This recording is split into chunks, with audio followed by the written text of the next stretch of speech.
And then you got a route right now that's about to run. Some people call it looky. Okay. Some people call it an option, China route. It just depends. Baker. Used to call it an AV. Yeah, Baker right here, Javon Baker, UCF. He's a really good route runner, very choppy, very creative with his feet. You're just going to see this is a route. You have to be good in transition to run this route. So now, what are we doing? But again, talk to me. Obviously, we know transition. You want to be get in and out quick. Right. But how do you do that? What's the technique for this? So you want to get into your route by one, looking at the defender, eyes up, not eyes down. Right. And you got to have some quickness, some. I'm going to convince you I'm running this cross. Correct. I got to convince you I'm about to run a zero, run all the way across this field, stop and come back out of it. But because a lot of times once they start studying, they'll start stepping up to slow you down on that crossing route or either get ahead of you. So that's where this comes from. And again, like you said before, guys being able to drop their weight and transition and get in and out of some of these cuts, man, this is a separation league, so that's what you want to do. Being able to sell that I'm crossing the field, being able to sell that I'm running a shallow, deep cross or some kind of zero route where you're going across the ball, but being able to drop your weight and come back out of that. And you're talking about a separator from a lot of different standpoints, but the ability, like yourself, Alan, to play inside and outside, right? There's some guys that are going to separate themselves and go, oh, no, they're an outside guy. They're a Michael Irvin. They're going to be that guy out there. And then other guys, hey, they can do everything. They can move inside and outside. And that's obviously what we're seeing right here. Definitely. And, I feel like the game is transitioning a little bit more to that. You see a lot more guys playing outside and in, or you see bigger guys being in the slot, and so on and so forth. So, again, these routes right here are going to be able to translate, for everybody. So being able to see, okay, obviously, sometimes smaller guys are a little bit better at some of these routes. But, again, being able to see, okay, how versatile are some of these bigger receivers? Can you drop your weight? Can you get in and out of your break on these 5-yard quick game kind of routes? And we talk about that all the time, right? We're seeing this outside, too, Kurt. Now, remember Stephon Diggs, they doing it inside?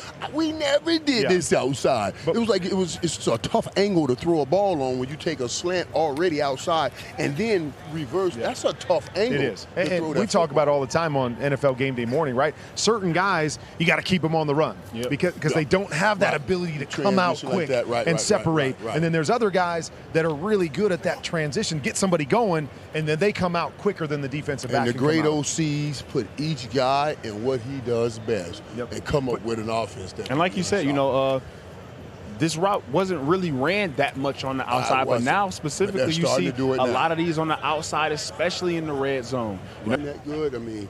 So let me ask you, do you believe that he can play outside or inside? In today's game, he can play both. Yeah. Now, in today's, look, I see some routes in today's game where you can certainly put him in there and let him play. The only thing I concern myself with is playing him outside is he's so smooth, it almost looks like he's not running fast, which means that would give the corner more confidence to come up and jam, so throw off the timing.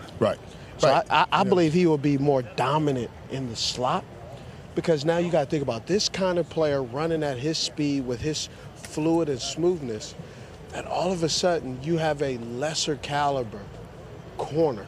You may have your top nickel, but not the #1 corner. So I think it adds a mismatch. Yeah, it will make a mismatch. If you put him in the slot on your third corner or he lines up on a linebacker or anybody. Safety. Safety. Absolutely. Because I look at Rome as more of exploiting the mismatch versus honing in on where he should line up at X or Z. I should look at him as being a guy, keep him in a run game, and yet put him in a slot to be a mismatch nightmare. Well, Steve, I tell you one thing. His ability to catch a ball and take balls off heads, right off your helmet. I want to put him outside for situations where I can say, hey, listen, didn't look like you got anything going. Just give him an opportunity to make a play. Sense. You know what I mean? Let's give him an opportunity to make a play without putting the ball in real harm's way in the middle of the field. That's why I put him outside sometimes. Well, and no matter where he was lined up, when the game was on the line, you knew he was getting the ball, and he still made the play. And he made the play. Well, it was such a great combination. That's one thing we talked about Michael Penix earlier. One thing that I thought he did well as anybody in the league, in college football was his deep ball. The ability to put his deep ball in a position for his guys to go make those 50-50 plays. Those balls down the field we're as consistent as any quarterback in the NCAA.